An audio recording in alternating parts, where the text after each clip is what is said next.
وہ ختم ہو گیا ہے, وہ کینسل کر دیا ہے الیکشن کمیشن نے. انہوں نے طلب کیا تھا, ہم پیش ہو گئے, دیٹس آل.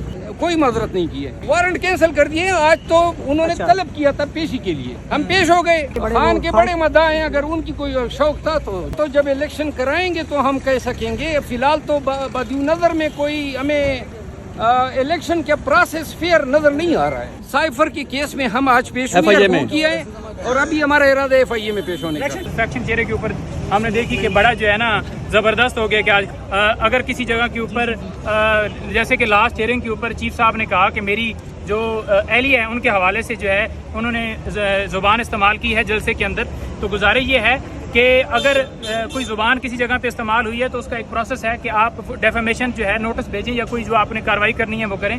لیکن یہ نہیں ہے کہ آپ سیٹ کے اوپر بیٹھ کر آپ عہدے کا غلط استعمال کریں اور پرسنل اگر کوئی ریمارکس آئے ہیں یا کوئی بات آئی ہے تو اس کے اوپر جو ہے آپ آ کے کارروائی جو ہے شروع کر دیں. دیکھیں کوئی بالکل نارمل روٹین کے مطابق وہاں پہ ساری کارروائی ہوئی, کسی طرح سے کوئی نہ سوال ہوا نہ جواب ہوا, صرف اور صرف وارنٹ کی حد تک ہم نے وہاں پہ سرنڈر کیا. اور جو کل سے ایک ہائپ کریٹ کی گئی تھی کہ گرفتاری ہو رہی ہے, گرفتاری ہو رہی ہے, ٹیمیں تشکیل دے دی گئی ہیں, IG صاحب جو ہیں وہ اس کے اوپر اجلاس بلایا اور پولیس جا رہی ہے, تو وہ چیز جو ہے اب ختم ہوگی. اب اس میں گرفتار نہیں کیا جا سکتا. اب نیکسٹ ڈیٹ کے اوپر 2 تاریخ کے لیے سماعت.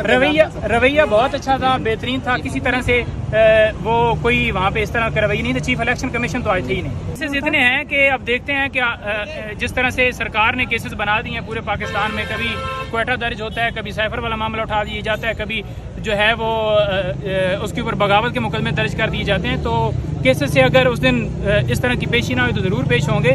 خان صاحب تو کسی جگہ پہ نہ بھاگ رہے ہیں. آپ دیکھ لیں کہ ڈسٹرکٹ کورٹ کے اندر کل جس طرح کی صورتحال تھی, وہاں پہ جیسے پلانٹ کر کے لوگ لائے گئے تھے اور جو نعرہ بازی کی اور عدالت کے اوپر جیسے حملہ کیا گیا, پھر بعد میں ایک لیکوڈ تھا یا کیا تھا, ایک بوتل جو ہے وہ پھینکی گئی. ظاہر یہ ہے کہ کوئی ریلیف نہیں ہے. جتنے کیسز بنائے گئے ہیں وہ سارے بوگس ہیں. 4 مقدمات میں اگلے دن آپ نے دیکھا کہ آرڈر آیا, آرڈر کے اندر انہوں نے کہا کہ سرکار نے کوئی ثبوت ہی نہیں دیا. تو جب ثبوت ہی نہ ہو کیس کے اندر تو بیل تو کنفرم ہونی. اسی طرح سے جو پریویس بیل ہیں, جن لوگوں میں جن کیسز میں خان صاحب جو ہیں وہ پیش ہو رہے ہیں, ان میں اگر بیل ہو رہی ہے تو کیسز ہی ایسے ہیں کمزور بنائے گئے ہیں جس کی بنیاد کے اوپر ان کو بیلیں ملتی ہیں. اور ریلیف والی صرف بات کی جا رہی ہے کہ ریلیف دیا جا رہا ہے. کیس کوئی ایک ہے ہی نہیں کسی طرح سے کوئی مضبوط کہ جس میں وہ جو خان صاحب کو گرفتار کریں یا سزا دیں. تو انہیں الیکشن کمیشن جو ہے وہ قانون کے مطابق نہیں ہے. جو کنٹیمپٹ پروسیڈنگ ہے وہ ہائی کورٹ یا سپریم کورٹ وہ کرتی ہے, اور 100 ووٹوں کا اختیار تو بالکل ہی نہیں ہے, وہ سپریم کورٹ کے پاس ہے. اور یہ جو نوٹس بھیجا گیا وہ غیر قانونی. جو سائفر ہے وہ بیسیکلی جو اوریجنل ہے, اوریجنل فارم میں جو فارن آفس ہے اس کے پاس ہوتا ہے, اور جو PM ہے اس کے پاس کاپیاں ہوتی ہیں, وہ بھی ڈیکلاسیفائی فارم میں آئی تھی.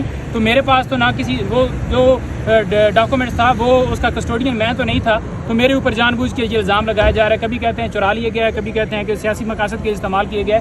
دیکھنا یہ ہے کہ کیا وہ ڈاکومنٹ جو خان صاحب نے جس کا ذکر کیا ہے ڈی کلاسیفائڈ فارم میں آ کے, کہ کیا وہ سیاسی استعمال ہوا ہے یا نہیں ہوا ہے. تو آپ اس کا رزلٹ دیکھ لیں کہ ایک چلتی پھرتی حکومت کو جس طرح سے گرایا گیا اس سے ثابت ہو گیا کہ وہ واقعی باہر سے دھمکی ملی تھی. اور یہ ساری جو ہے وہ بہت شکریہ.